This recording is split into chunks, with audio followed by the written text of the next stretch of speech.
नमस्कार, मैं हूं राहुल सिन्हा। सत्ता के सभी न्यूज मित्रों का स्वागत है। सत्ता की शुरुआत में सत्ते पे सत्ता, यानी 7 खबरें और दिलचस्प जानकारियां। सत्ता में आज पहले बात एक देश एक चुनाव की, जिस पर सियासी दंगल शुरू हो गया है। विपक्ष विरोध कर रहा है तो सरकार ने पूछ लिया, इतनी घबराहट क्यों है। आज इस पर सत्ता की स्पेशल कुंजी खोलेंगे और बताएंगे एक देश एक चुनाव में फायदा किसे होगा। फिर बात इंडिया गठबंधन की, जिसमें सीट शेयर के फॉर्मूले पर काम शुरू हो चुका है। 5 अलग अलग समन्वय समिति बनाने का ऐलान किया गया है। इस बीच लालू यादव ने कहा कि राहुल को विश्वास दिलाते हैं, अपना नुकसान करके भी इंडिया को जिताएंगे। फिर आदित्य L1 मिशन की बात। कल सुबह 11:50 पर भारत का पहला सोलर मिशन लॉन्च होगा। उससे पहले इसरो के वैज्ञानिकों ने मंदिर में जाकर प्रार्थना की। इस पर विज्ञान और धार्मिक आस्था के कनेक्शन वाली कुंजी खोलेंगे। यूपीआई से ट्रांजैक्शन के मामले में अगस्त में जबरदस्त रिकॉर्ड बना। यूपीआई के जरिए पहली बार अगस्त में लेन देन का आंकड़ा 10 अरब के पार पहुंच गया, जबकि जुलाई में यह आंकड़ा 9.96 अरब था। यानी यूपीआई की सत्ता मजबूत हो रही है। हिंदुस्तान के लिए एक और अच्छी खबर है। अमेरिकी संसद ने भारत अमेरिका की फाइटर एयरक्राफ्ट इंजन की डील को मंजूरी दे दी है। इस डील के मुताबिक GE aerospace company F414 fighter jet engine के निर्माण के लिए 80% तकनीक भारत को ट्रांसफर करेगी। भारतीय रिजर्व बैंक ने बताया है कि अब तक बैंक में 2000 रुपए के 93% नोट वापस आ गए हैं। न्यूज मित्रों को बता दें, नोट बदलने की आखिरी तारीख 30 सितंबर है। कल क्रिकेट फैंस के लिए बहुत बड़ा दिन है। एशिया कप में भारत और पाकिस्तान आमने सामने होंगे। यह मैच श्रीलंका के पल्लिकल स्टेडियम में दोपहर 3 बजे शुरू होगा। हालांकि मैच में बारिश विलेन बन सकती है। तो सत्ता में अब शुक्रवार के सियासी एपिसोड की बात करते हैं, जिसमें आज 2 बहुत बड़ी खबरें हैं। ये 2 ऐसी खबरें हैं जिनका असर आने वाले दिनों में बहुत ज्यादा रहने वाला है। इन दोनों खबरों को 2024 चुनाव के हिसाब से आप एक महत्वपूर्ण मोड़ भी कह सकते हैं। पहली खबर का केंद्र है दिल्ली, जबकि दूसरी खबर का केंद्र मुंबई है। दिल्ली में आज एक देश एक चुनाव की चर्चा का दिन रहा। अखबारों के लेख से लेकर टीवी चैनलों की डिबेट, सोशल मीडिया और चाय की दुकानों की चर्चा तक में एक देश एक चुनाव का मुद्दा ट्रेंड करता रहा। दूसरी तरफ मुंबई में आज Indian national developmental inclusive alliance यानी इंडिया की बैठक हुई, जिसमें कई कमेटी का गठन हुआ और दमदार राजनीतिक डायलॉग्स की जबरदस्त डिलीवरी हुई। सत्ता में इन दिनों सियासी दोनों खबरों पर हमने अपने न्यूज मित्रों के लिए एक विस्तृत ज्ञानवर्धक कुंजी तैयार की है, जिसे देखने के बाद न सिर्फ आप जानकार बनेंगे, बल्कि दूसरों को जानकारी देने की स्थिति में भी होंगे। हम इन दोनों खबरों पर एक एक करके चर्चा करेंगे, लेकिन शुरुआत करेंगे एक देश एक चुनाव से। केंद्र सरकार ने आज पूर्व राष्ट्रपति रामनाथ कोविंद की अध्यक्षता में एक कमेटी बनाई है। यह कमेटी एक देश एक चुनाव की संभावनाओं का पता लगाएगी। एक देश एक चुनाव के कानूनी और व्यवहारिक पहलुओं पर भी विचार करेगी। एक्सपर्ट्स के साथ साथ कमेटी को आम लोगों की राय भी लेनी है। इस कमेटी में कौन कौन है, सरकार की ओर से इसकी जानकारी अभी नहीं दी गई है। इसे कितने दिनों के अंदर रिपोर्ट देनी है, यह भी नहीं बताया गया है। एक देश एक चुनाव पर कमेटी के ऐलान के बाद ही बीजेपी अध्यक्ष जेपी नड्डा ने पूर्व राष्ट्रपति रामनाथ कोविंद से मुलाकात की। हालांकि इस मुलाकात की सिर्फ तस्वीर सामने आई। क्या बात हुई, इसकी जानकारी मीडिया को नहीं दी गई है। जैसे ही केंद्र सरकार ने एक देश एक चुनाव पर कमेटी का ऐलान किया, विपक्ष ने सवाल शुरू कर दिया कि अचानक कमेटी की जरूरत क्यों पड़ गई। इस सवाल के पीछे पिछले 24 घंटे में हुई कुछ घटनाओं को जोड़कर देखने की भी जरूरत है। कल सरकार ने संसद के विशेष सत्र का ऐलान किया। संसद का यह विशेष सत्र 5 दिनों का होगा। विशेष सत्र का एजेंडा क्या है, यह अभी तक क्लियर नहीं है। ऐसे में इस तरीके की बातें कही जा रही हैं कि सरकार एक देश एक चुनाव पर कुछ बड़ा कर सकती है। कल संसद के विशेष सत्र का ऐलान और आज एक देश एक चुनाव पर कमेटी, इससे एक कयास और अनुमान लगाया जा रहा है कि इस विशेष सत्र में एक देश एक कानून एक चुनाव को लेकर के कुछ हो सकता है। विपक्ष अचानक विशेष सत्र के बुलाए जाने और एक देश एक चुनाव पर कमेटी बनाए जाने से थोड़ा हैरान है और इसे असल मुद्दे से ध्यान भटकाने वाला कदम बता रहा है। जबकि सरकार के मंत्री कह रहे हैं कि विशेष सत्र बुलाना संवैधानिक है और एक देश एक चुनाव पर अभी तो कमेटी बनी है, जो भी होगा संसद के जरिए ही होगा। एक बार दोनों ओर से आए औपचारिक बयान सुन लेते हैं, फिर आगे बढ़ते हैं।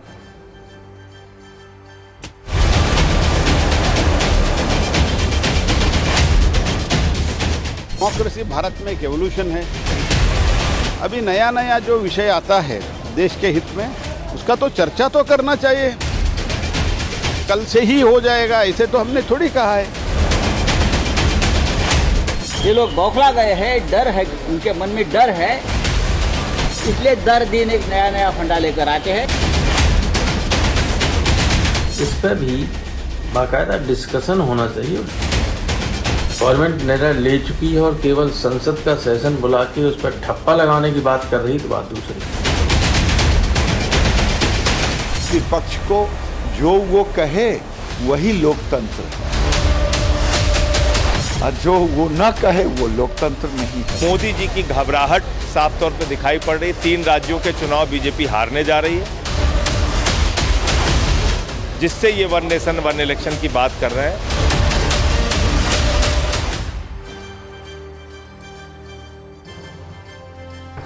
तो न्यूज़ मित्रों, आज आपके लिए सत्ता में एक सरप्राइज है, और सरप्राइज ये है कि आज सत्ता में हम एक विशेष अतिथि को लेकर आए हैं।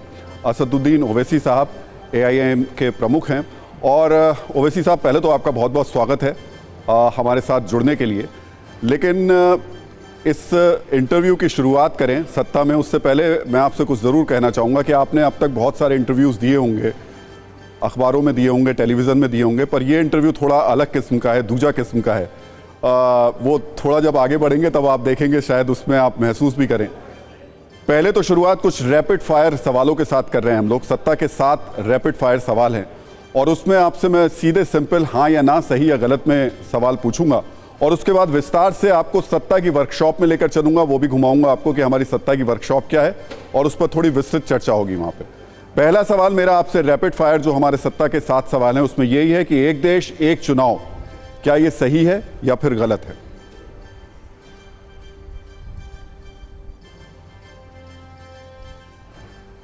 गलत है। विपक्ष की सहमति के बिना संसद का विशेष सत्र बुलाना सही है या गलत है?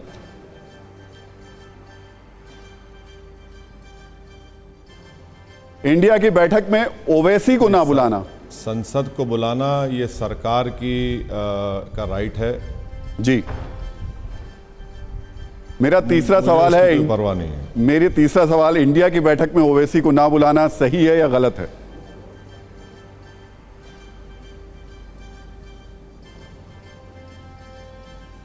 नहीं, मुझे उसकी परवाह नहीं है सर। बेगानी शादी में अब्दुल्ला क्यों दीवाना बनेंगे? ऑफर मिलने पर इंडिया गठबंधन से आप जुड़ेंगे, हाँ या ना?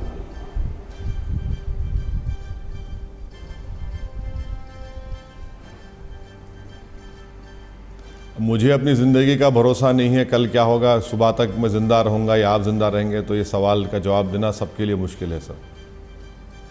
मैं इस पर विस्तार से आपसे बात करूंगा। भ्रष्टाचार मैंने नहीं, मोदी सरकार ने किया, ये लालू यादव ने कहा है। ये बात सही कही है उन्होंने या गलत कही है?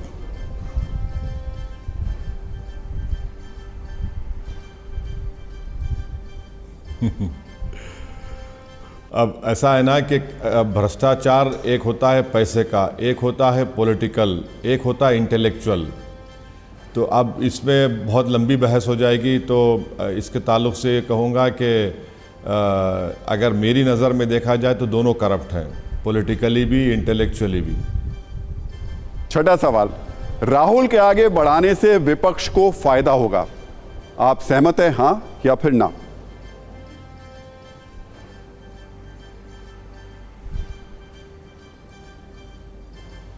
नहीं, देखिए, सवाल का जवाब मैं नहीं दे सकता क्योंकि मैं उसका हिस्सा नहीं हूँ, और आप जानते हैं, देश जानता है कि वो अमेठी का इलेक्शन हार गए, ये भी एक फैक्ट है। और सत्ता का जो सुपरफास्ट सवाल है, उसका 7वां और आखिरी सवाल, चांद पर शिव शक्ति पॉइंट नाम देने पर जो राजनीति की जा रही है वो सही है या गलत है?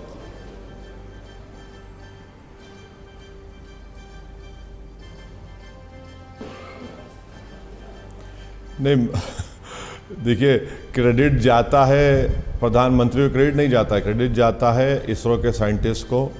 हम उनको सलाम करते हैं, क्रेडिट उन्हीं को मिलना चाहिए। हो रहा क्या है कि पॉलिटिशियंस और प्राइम मिनिस्टर जो है ऐसा दिखा रहे हैं कि उन्हीं ने ही सब चीज़ किया, वो गलत है। ओवैसी जी, अब आपको हम लोग, आपने जो इंटेलेक्चुअल करप्शन की बात की, तो सत्ता में हमारा एक खास सेगमेंट होता है, हमारी एक वर्कशॉप है, आपको उस वर्कशॉप में लेकर चल रहे हैं। उस चलते चलते आपसे मेरा सवाल यही है कि जो एक देश एक चुनाव है, इसको लेकर के आपत्ति आपकी क्या है? इसका जवाब मैं आपसे लूंगा और साथ ही साथ आपको अपनी वर्कशॉप भी दिखाऊंगा, लेकिन पहले आपका जवाब चाहता हूं, इसको लेकर के आपकी आपत्ति क्या है?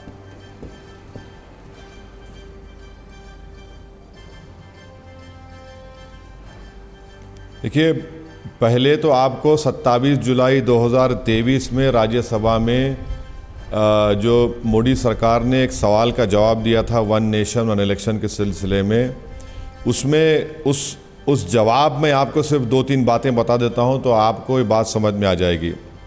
एक तो गवर्नमेंट मोदी सरकार ने खुद कहा कि पूरे पॉलिटिकल पार्टीज़ की कंसेंसस लेने की ज़रूरत है, और ये कहा कि अंग्रेज़ी का लफ्ज़ यह कहा इम्परेटिव है कि स्टेट गवर्नमेंट्स का कंसेंसस लेना चाहिए।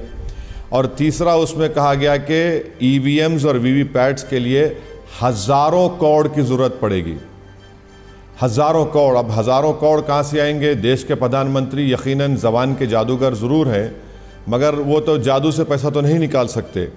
अब हम इसके ख़िलाफ़ इसलिए हैं क्योंकि ये नेशनल पार्टीज़ को सूट करता है वन नेशन वन इलेक्शन, ताकि रीजनल पार्टीज़ और छोटे पार्टीज़ के उनको कमज़ोर कर दिया जाए।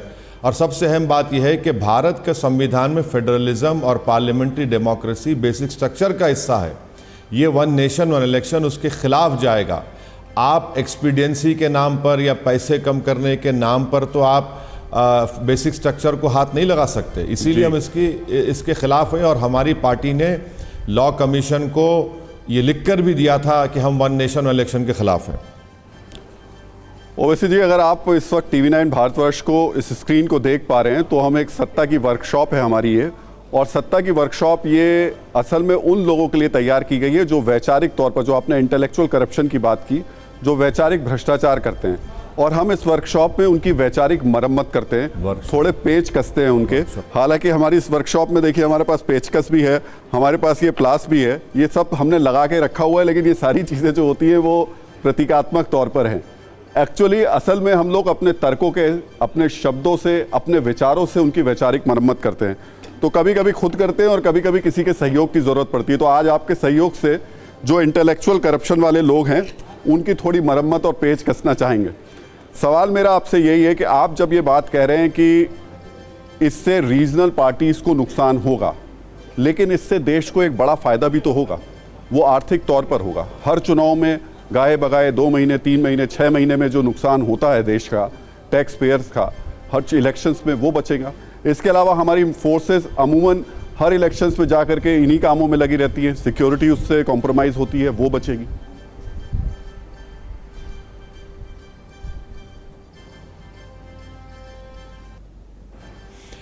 तो पहला आपका सवाल का जवाब यह है कि आपको बिल्कुल गलत बताया गया है कि पैसे जो अलोकेट होते हैं इलेक्शन कमीशन को, वो चुनाव के लिए अलोकेट होते हैं। तो जब पैसा अलोकेट हो चुका है, जैसा कि मिसाल के तौर पर TV9 में आपके प्रोग्राम के लिए एक बजट का एक्सपेंडिचर होगा, आप अगर आप एंकर ना भी रहे कोई और रहेगा तो एक्सपेंडिचर होगा ना।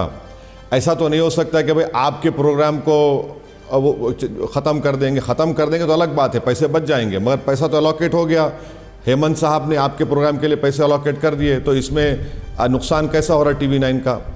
दूसरी बात आपने कही थी कि जनता का नेशनल पार्टीज़ का फ़ायदा होगा। मैं इसलिए कह रहा हूँ कि एम्पिरिकल डेटा है कि एक साथ अगर 2 चुनाव होंगे तो 77% लोग एक ही पार्टी को वोट डालते हैं। तो ये नेशनल पार्टीज़, ये मुकाबला फ्री एंड फेयर नहीं होगा, लेवल प्लेइंग फील्ड नहीं होगी। अब इलेक्ट्रल बॉन्ड्स बीजेपी को ही क्यों मिल रहे हैं बताइए आप? और वो इलेक्ट्रल बॉन्ड्स सिर्फ प्रधानमंत्री को मालूम और RBI को मालूम। इलेक्ट्रल बॉन्ड्स मुझे नहीं मिलते, इलेक्ट्रल बॉन्ड्स किसी और पार्टीज़ को नहीं मिलते। तो ये तो लेवल प्लेइंग फील्ड नहीं होगा ना फिर। और मैं बार बार आपसे ये कह रहा हूँ कि आप स्टेबिलिटी की बात कर रहे हैं, आप स्टेबिलिटी को प्रायोरिटाइज नहीं कर सकते एक कॉन्स्टिट्यूशनल मैंडेट के ऊपर। कॉन्स्टिट्यूशनल मैंडेट के ऊपर कैसे करेंगे आप बोलेंगे पैसे बचेंगे। भाई पैसे आप बचने की बात कर रहे हैं तो फेडरलिज्म का क्या होगा? अच्छा, अगर मिसाल के तौर पर किसी स्टेट में एक असेंबली जैसे कर्नाटका में हुआ, बीजेपी ने किया, महाराष्ट्र में उद्धव ठाकरे की पार्टी टूट गई, एनसीपी टूट गई। वहाँ पर अगर 5 साल में 2 साल में गवर्नमेंट टूट जाती है तो 3 साल तक लॉ कमीशन का प्रपोजल है कि 356 के तहत सरकार चलेगी, हम चुनाव नहीं कराएंगे। ये कौन सी बात है? ये तो गलत बात है ना। अगर जब कोई पार्टी अपना नो कॉन्फिडेंस लूज करती है तो प्रेसिडेंट लोकसभा में किसी को दावत देते हैं या वो होता है, मगर स्टेट में तो कह रहे हैं कि नहीं, इलेक्शन होगा तो वही पूरे 5 साल के बाद होगा। तो ये तो गलत बात है ना। बिल्कुल आप जनता के व्यू का रिफ्लेक्ट हो रहा उसमें। ओवैसी जी, जो आप बात कह रहे होगा हैं, ये बिल्कुल निश्चित तौर पर वो एक इसका पक्ष और पहलू तो है, लेकिन जो मैंने कहा उसे आपने बड़े सिरे से जो खारिज किया वो भी आप जानते हैं कि वो ऐसा नहीं है। मेरे एक कार्यक्रम का वक्त तय है, उसका बजट भी हो सकता है तय हो, लेकिन यही कार्यक्रम अगर दिन में 4 बार कराया जाए, जब मन हो तब करा दिया जाए, जब जरूरत हो तब करा दिया जाए, तो बजट बढ़ता है।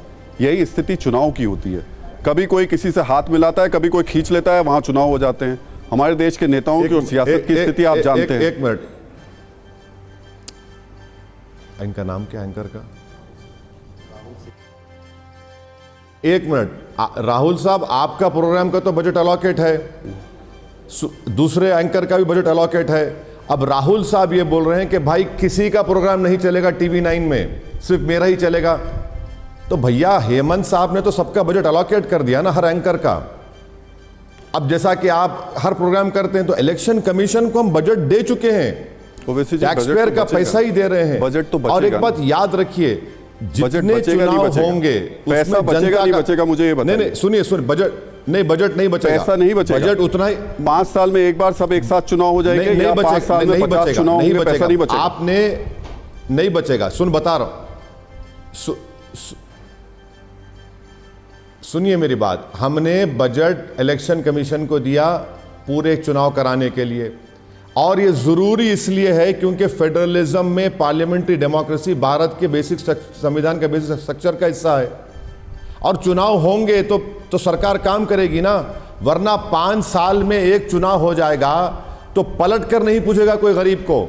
अब देखिए 3 स्टेट के चुनाव आ रहे हैं, तो मोदी जी को मजबूरी की हालत में अपने सीने पर पत्थर रखकर 200 रुपये कम करना पड़ा गैस के सिलेंडर के लिए। अगर वही होता कि भाई 5 साल के बाद ही होंगे तो मोदी जी करते?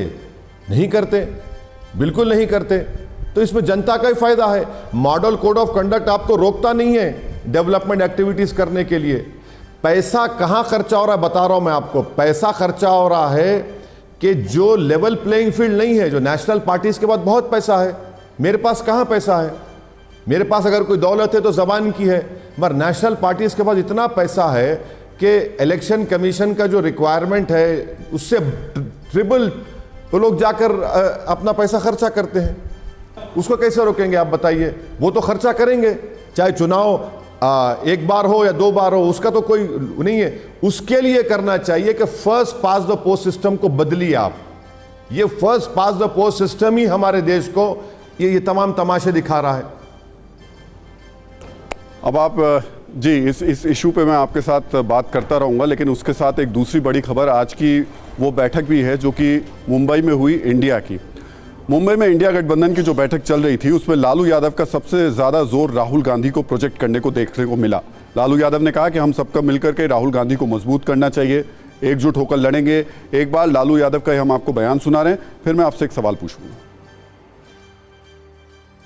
हम सब एक हैं और एक होकर के हम लोग इस लड़ाई को लड़ रहे हैं, और राहुल गांधी जी को भी हम काफ़ी मजबूती के साथ विश्वास हम लोग दिलाते हैं कि हम सब एकजुट हो करके अपना कुछ नुकसान करके भी हम लोग इंडिया को, ये संघ है, हम लोग जिताएंगे और मोदी को हटाएंगे। तो वैसी साहब, मेरा सवाल आपसे ये है, राहुल गांधी पे तो मैं आऊंगा, इस मंच पे असदुद्दीन ओवैसी क्यों नहीं दिखाई दे रहे?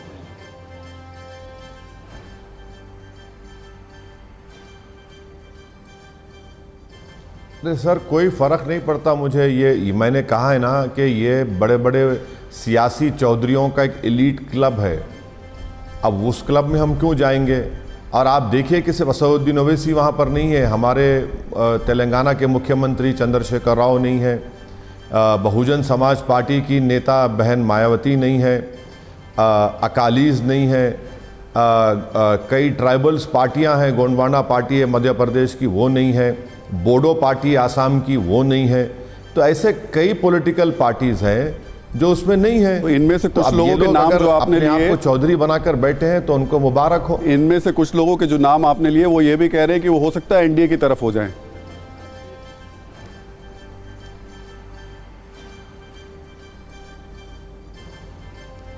अब नहीं मालूम सर, अभी तो नहीं है। अब मुस्तकबिल में, फ्यूचर में वो लोग क्या करेंगे वो उनकी पार्टी का फैसला है। इसीलिए मैंने हमारे प्रदेश के मुख्यमंत्री से ये कहा है कि सर आप के चंद्रशेखर राव को लीड लेनी चाहिए एक थर्ड अल्टरनेटिव के लिए। ये दुकानदार और चौकीदार इस देश के लिए नुकसानदेह साबित हुए हैं। दुकानदारी की बात तो करते हैं मगर वो सिर्फ उसी वक्त अपनी ज़बान को खोलते जब उनको पॉलिटिकली सूट करता। चौकीदार हैं मगर चौकीदार ने कोई चौकीदारी नहीं निभाई, इसलिए आज फूड इन्फ्लेशन 11% पर पहुंच चुका है। चौकीदार हैं और चीन बैठा हुआ है डेप्सांग और डेमचाक में। तो इस देश को बहुत ज़रूरत है एक तीसरे विकल्प की, पॉलिटिकल अल्टरनेटिव की। हम उम्मीद कर रहे हैं कि शायद हमारे चीफ मिनिस्टर कुछ फैसला लें और इन तमाम लोगों को जो नहीं है एनडीए में और इस दुकानदार में, तो उनको लेकर आगे बढ़े। पर आपको लग रहा है राहुल गांधी को थोड़ा मजबूत किया जाए तो विपक्ष मजबूत हो सकता है?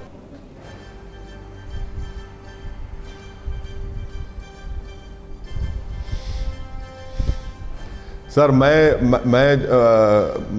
मेरा जवाब ये है कि मैं बड़े बड़े परिवारों को मजबूत करते हुए या इंडिविजुअल को मजबूत करते हुए नहीं देखना चाहता हूँ। मैं इस देश के गरीब को मजबूत देखना चाहता हूँ। मैं इस देश के मुसलमान को मजबूत देखना चाहता हूँ कि उसके घर को, उसकी मस्जिद को, उसके जान का इनकाउंटर ना हो। दलित परिवार मजबूत हो, आदिवासी मजबूत हो, महिला मजबूत हो। हमको इनको मजबूत करना है। ये कब से हम इंडिविजुअल को मजबूत करने की बातें कर रहे हैं? आपने कहा कि मोदी है, स्ट्रांग लीडर है। देख लिया आपने कि चीन घुस के बैठा है। 306 एमपी हैं, चीन का नाम नहीं ले सकते।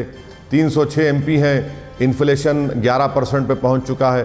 तो ये हमको इंडिविजुअल को मजबूत नहीं करना है। हमको इस देश की जो जनता, जो गरीब है, जो हैव नॉट्स हैं, जो बिल्कुल कमज़ोर हैं, उनको मजबूत करने की हमको बात करनी चाहिए और हकीकी मानों में करना पड़ेगा। दुकानदार और चौकीदार ने ये काम नहीं किया। ओवैसी साहब, लेकिन जिन मुद्दों को आप लेकर चल रहे हैं, राहुल गांधी भी उसी मुद्दे को उठा रहे हैं। चीन के मुद्दे की आप भी बात करते हैं और चीन का मुद्दा तो राहुल गांधी भी उठा रहे हैं। फिर आप दोनों एक साथ क्यों नहीं आ पा रहे?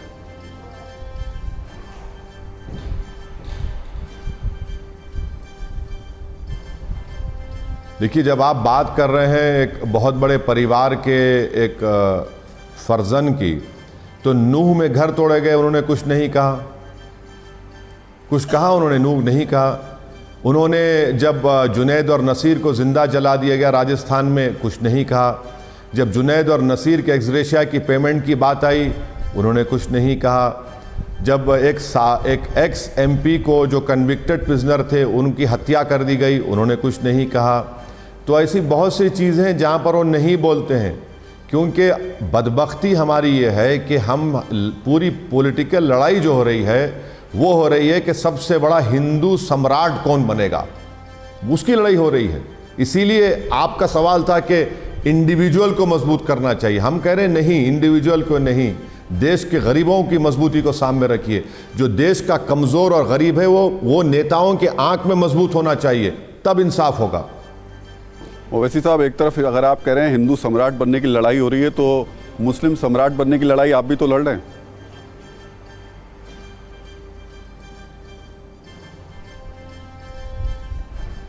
नहीं, अगर मैं कभी अपनी ज़बान से कहीं पर कहा तो बताइए कि मुसलमानों का नेता बनना चाह रहा हूँ।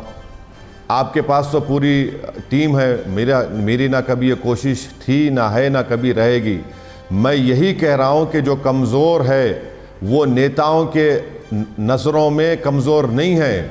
नेता की नज़र में सिवाय उसके कोई नज़र ही नहीं आता इन लोगों को। अगर उनकी नज़रों में गरीब मजबूत होता तो ये सब समस्या नहीं होती। और अगर मैं मुसलमानों की बात कर रहा हूँ तो कोई गुनाह नहीं है, क्योंकि मेरे पास एम्पिरिकल डेटा है।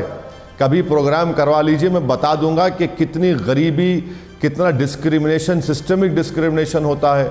अब तो स्कूल में बच्चों को मारा जा रहा है मुसलमान होने के नाते। अब तो वर्दी पहनकर लोग मेरे पास ट्रेन वक्त में नहीं जो है हिफाजत साहब, के लिए लेकिन मैं मुतयन है, फैक्चुअली आपको वो नाम करेक्ट कर देता हूं। उस चेहरे पर बच्चे को दाढ़ी इस वजह से फेंककर नहीं मारा गोली गया मार था रहे कि वो मुसलमान था, तो ये उस बच्चे को एक टीचर की क्रूरता की वजह से जरूर पिटवाया गया था, मुसलमान होने की वजह से नहीं पिटवाया गया था। मेरे पास वक्त बहुत कम है। बहुत बहुत शुक्रिया सत्ता में हमारे साथ जुड़ने के लिए, सत्ता की वर्कशॉप में हमारे साथ आने के लिए। वैसे हम जब बात आज कर रहे हैं तो दो बड़ी खबरों को लेकर के सत्ता में आपके पास आ रहे हैं। पहली खबर तो हमने आपको बताई दी कि वन नेशन वन इलेक्शन, यानी एक देश एक चुनाव को लेकर के जो इस वक्त राजनीतिक पूरी विवाद, पूरी चर्चाएं चल रही हैं, और दूसरा मुद्दा इंडिया की बैठक जो कि मुंबई में हुई है। लेकिन इस सब के बीच में भारत में एक देश एक चुनाव की मांग और चर्चा कोई नई बात नहीं है। बीजेपी ने 2014 के अपने चुनावी घोषणा पत्र में चुनाव सुधार लागू करने की बात कही थी। प्रधानमंत्री नरेंद्र मोदी ने राज्यसभा में एक देश एक चुनाव पर चर्चा की अपील की थी। 2019 में तो प्रधानमंत्री नरेंद्र मोदी ने लाल किले के प्राचीर से एक देश एक चुनाव की चर्चा की थी। लेकिन इन 5-10 वर्षों के बयानों को छोड़ भी दें तो मीडिया रिपोर्ट्स के मुताबिक 2003 में जब अटल बिहारी वाजपेयी प्रधानमंत्री थे तो उन्होंने एक देश एक चुनाव पर तब की कांग्रेस अध्यक्ष और लोकसभा में नेता विपक्ष सोनिया गांधी से भी इस पर चर्चा की थी। सोनिया गांधी ने उस समय इस पर कोई पुख्ता जवाब नहीं दिया था। 2010 में बीजेपी के वरिष्ठ नेता लालकृष्ण आडवाणी ने प्रधानमंत्री मनमोहन सिंह और तत्कालीन वित्त मंत्री प्रणब मुखर्जी से इस बारे में चर्चा की थी। उन्होंने कहा था, हर दूसरे वर्ष एक मिनी आम चुनाव हमारी केंद्र और राज्य सरकारों के स्वास्थ्य के लिए अच्छा बिल्कुल नहीं है। वैसे तो भारत में आजादी के बाद 20 वर्षों तक लोकसभा और विधानसभाओं के चुनाव एक साथ होते थे। आजादी के बाद देश में पहली बार 1951-52 में लोकसभा चुनाव हुए। उस समय लोकसभा के साथ साथ सभी राज्यों के विधानसभा चुनाव भी कराए गए थे। इसके बाद 1957, 1962 और 1967 में भी लोकसभा और विधानसभा के चुनाव एक साथ ही करवाए गए। हालांकि जुलाई 1959 में इससे सिर्फ एक राज्य में ब्रेक लगा था। जवाहरलाल नेहरू की सरकार ने केरल की कम्युनिस्ट ईएमएस नंबूदिरीबाद सरकार को बर्खास्त कर दिया था, जिसके कारण वहां फरवरी 1960 में फिर से चुनाव हुए और नई सरकार बनी थी। लेकिन केरल को छोड़कर बाकी राज्यों में लोकसभा चुनाव के साथ ही विधानसभा के चुनाव होते रहे। फिर 1968 और 1969 में कई राज्यों में समय से पहले विधानसभाएं भंग कर दी गईं और इस तरीके से 7 चुनाव कराए जाने का यह सिलसिला टूट गया। इसके बाद देश में लोकसभा और कई राज्यों में विधानसभा के चुनाव अलग अलग होने लगे। फिर 1983 में पहली बार चुनाव आयोग ने सरकार को लोकसभा और विधानसभा चुनाव एक साथ कराने की सलाह दी। इसके बाद अगले 16 साल कुछ नहीं हुआ। फिर 1999 में विधि आयोग ने एक साथ चुनाव कराने की सिफारिश की। इसकी चर्चा फिर 16 साल बाद तब हुई जब 2015 में संसदीय समिति ने भी लोकसभा और विधानसभा चुनाव एक साथ कराने का सुझाव दिया। 2017 में तब के राष्ट्रपति प्रणब मुखर्जी ने संसद के संयुक्त सत्र को संबोधित करते हुए कहा था कि लगातार चुनाव से विकास के काम और सामान्य जीवन बाधित होते हैं। 2017 में ही नीति आयोग ने एक साथ चुनाव का विश्लेषण क्या, क्यों और कैसे के नाम से चर्चा पत्र प्रकाशित किया था, जिसमें लगातार चुनाव से सरकारी खजाने को हुए नुकसान के बारे में बताया गया। फिर अगस्त 2018 में विधि आयोग ने अपनी रिपोर्ट में कहा कि संविधान में कुछ बदलाव करके लोकसभा और विधानसभा एक साथ कराए जा सकते हैं। मौजूदा संवैधानिक ढांचे में यह संभव नहीं है। अब सवाल है कि लोकसभा और विधानसभा में एक साथ चुनाव कराने के लिए सरकार को करना क्या होगा। देश भर में एक साथ चुनाव कराने के लिए संविधान में संशोधन करना होगा। संविधान में 2 तरीके के संशोधन होते हैं, एक जिसे सिर्फ लोकसभा और राज्यसभा से पास कराना होता है, दूसरा जिसे लोकसभा, राज्यसभा और कम से कम 50% राज्यों की विधानसभा से 2/3 बहुमत से पास कराना होता है। एक देश एक चुनाव के लिए जब संविधान संशोधन होगा तो संविधान के अनुच्छेद 83, 85, 172, 174 और 356 में संशोधन करना होगा। इसके साथ साथ लोकसभा, राज्यसभा और कम से कम 50% राज्यों की विधानसभा से इसको पास कराना होगा, तब यह बदलाव संभव है। एक देश एक चुनाव के समर्थन और विरोध दोनों में तर्क हैं। समर्थन करने वाले इसका फायदा गिनाते हैं। उनके मुताबिक इससे चुनाव पर होने वाले खर्च में कमी आएगी। बार बार चुनाव के कारण विकास के काम प्रभावित होते हैं। बार बार चुनाव नहीं होंगे तो बार बार आचार संहिता नहीं लगेगी और काम नहीं रुकेगा। यह भी दावा किया जाता है कि इससे पूरे देश में प्रशासनिक व्यवस्था में दक्षता बढ़ेगी। वैसे भारत में चुनाव एक खर्चीला कार्यक्रम होता है। एक रिपोर्ट के मुताबिक 1951-1952 में हुए लोकसभा चुनाव में 11 करोड़ रुपए खर्च हुए थे। 2019 के लोकसभा चुनाव में 60,000 करोड़ रुपए खर्च हुए। इस खर्च में चुनाव आयोग और उम्मीदवारों का खर्चा शामिल है। इस खर्च पर लॉ कमीशन का कहना था कि अगर 2019 में लोकसभा और विधानसभा चुनाव एक साथ कराए जाते तो 4,500 करोड़ का खर्चा इससे बढ़ेगा। यह खर्चा ईवीएम की खरीद पर होगा। 2024 में एक साथ चुनाव कराने पर 1,751 करोड़ रुपए का खर्च बढ़ेगा, लेकिन धीरे धीरे यह अतिरिक्त खर्च भी कम होता जाएगा और लंबे समय में इसका फायदा मिलने लगेगा। एक सर्वे के मुताबिक किसी भी चुनाव में होने वाले कुल खर्च का 15% सरकार और चुनाव आयोग करता है, 40% अकेले उम्मीदवार करता है, 35% राजनीतिक दल करते हैं, 10% अन्य खर्चे होते हैं। एक साथ चुनाव कराने की मांग करने वालों का तर्क है कि इस खर्च को कम किया जा सकता है।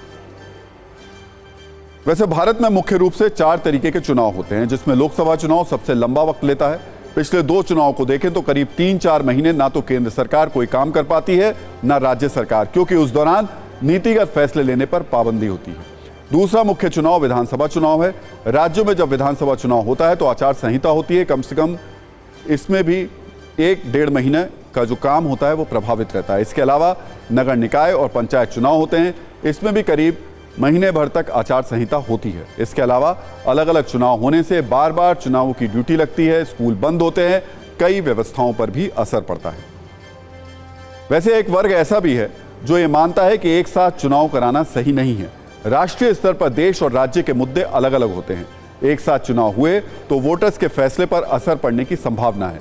इससे केंद्र में शासन करने वाली पार्टी को चुनावी फायदा हो सकता है। एक साथ चुनाव कराने पर सरकार निरंकुश हो सकती है।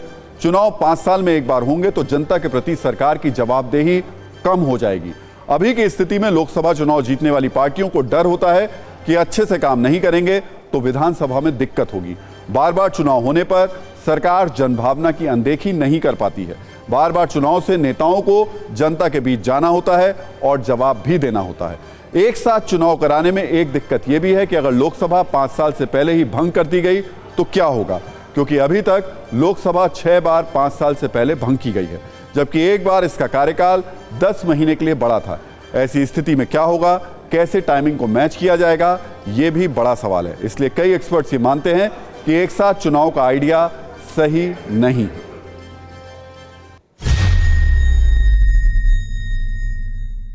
ये तो फेडरलिज्म है इंडिया में, और फेडरलिज्म को केशवानंद भारती के जजमेंट के हिसाब से फेडरलिज्म कॉन्स्टिट्यूशन के जो बेसिक स्ट्रक्चर का अंग है जी। और इसलिए उस फेडरलिज्म पर आप कोई आघात नहीं कर सकता। अब कोई भी पार्टी जो गवर्नमेंट में है स्टेट्स में, अब उनका चुनाव अभी हुआ हो, कोई भी तैयार नहीं होगा डिसॉल्व करके फिर दोबारा इलेक्शन करा लो, कोई तैयार नहीं होगा। इसलिए वो कंसेंसस का जो ग्राउंड है वो है नहीं। यही मैं कह रहा हूँ कि प्रैक्टिकली पॉसिबल नहीं है ये अभी इस वक्त।